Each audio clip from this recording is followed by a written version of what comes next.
ẹ̀yin tèmi lórí ọ̀rọ̀ Pasuma Taye Currency àti Tiri lẹ́dà ni o ọba orin ti kọrin o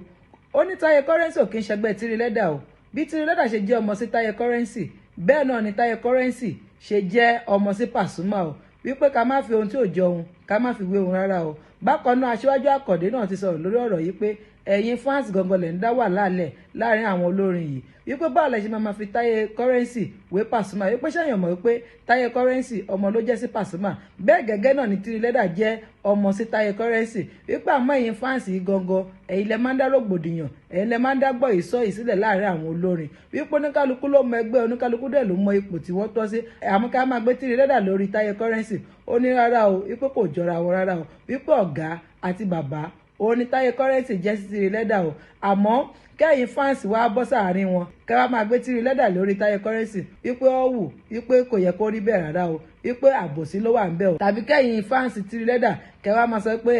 Tiri lẹ́dà ó ju Taye Currency lọ wípé àbòsí ló wà ń bẹ̀ o wípé àbòsí gbà ní. ẹ jọ gbọ́ níbi tí Olúfimọ́ ti ń kọ lórin tó sọ pé ọmọ orin Tiri lẹ́dà jẹ́ sí Taye Currency tí aṣáájú àkọ́dé náà sì ń sọ̀rọ̀ lé lórí wípé ẹ̀yin fans ẹ̀yẹ dá rògbòdìyàn sílẹ̀ láàrin àwọn olórin yìí. àti Taye mi Currency ọmọ wa ní Currency ọmọ wa ní Tiri ṣùgbọ́n Currency kì í ṣẹgbẹ́ Tiri ẹ̀jẹ̀ àgbà bẹ́ẹ̀ ọmọ Currency òun ní Tiri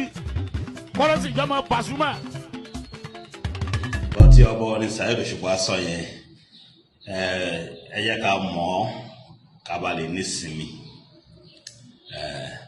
gbogbo ẹ̀yin tẹ́ bá ní Tiri ju àpèsìn lọ máa mọ̀ lọ́kàn rẹ̀ pé àbòsílẹ̀ ṣe and Tiri lẹ́dà himself náà mọ̀ pé òun ò tó àpèsìn then ẹ̀yin tẹ́ tó wá ń gbé àpèsìn náà kò rí bá wà sí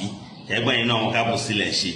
àpèsìn náà mọ̀ fún rẹ̀ pé irọ́ òun ò tó pàṣọ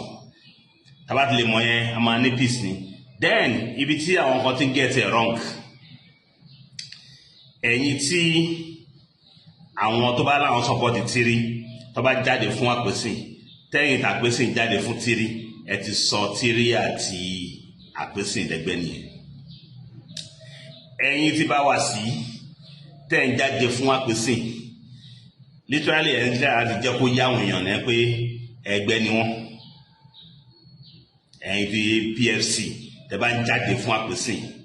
ẹ ti fẹ́ sọ báwa sí àtàpèsìn dẹgbẹ́ ẹ̀yin tí àpèsìn tẹ́ ń jáde fún báwa sí ẹ fẹ́ sọ àpèsìn di aláìmoore àwọn bíbélì ilẹ̀ láwọn ọ̀rọ̀ yín sòṣèlú ilẹ̀ get understanding yẹn òun lọ́bọ̀ orí ti sọ yẹn peace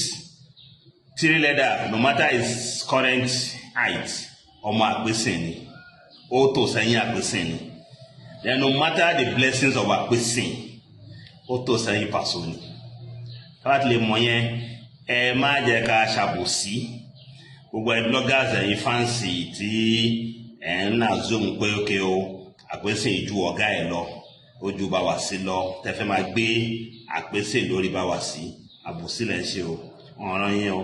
ẹ̀yin tí bá wà sí tẹ́ ń jáde tán fún àpèsìn tẹ́fẹ́ sọ àpèsìn àti bá wà sí dẹgbẹ́ ni tí ọbọrin tó bá ń takú Paso tí both fans bá jọ ń jáde síra wọn wọn náà jọ ń ta síra wọn ni ẹ ṣe show fans kìíní nìyẹn but ẹ fi tòkésè rírọ ọkọ̀gbọ́n náà ẹ wo time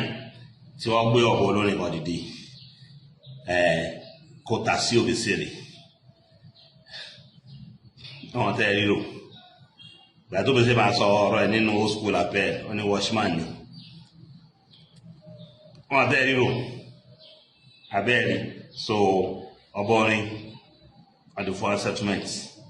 ṣẹ́yìn náà ti gbọ́ òtítọ́ ọ̀rọ̀ ni wọ́n sọ yẹn o kí wá láwọn fans wá ń sọ nínú comment section ẹ jẹ́ ká jọ wọnú comment section ká jọ gbọ́ nǹkan tí àwọn ènìyàn sọ níbẹ̀ isijatek sọ wípé distance between Currency and Tiri is like difference between earth and heaven even blindness can testify. Bristol Life sọ wípé Tiri kò lè tó àpèsìn láyé. D-Rounder sọ wípé Fuji fans do more harms to Fuji music than good. bẹ́ẹ̀ ni o mínísítà sọ wípé òdodo ọ̀rọ̀ ni sà. Táíwò náà sọ bákan náà wípé confam ni Olúfimọ́ sọ yẹn o. Àyìnlá mi sọ wípé people always see the truth but the emotion won't allow them to see it.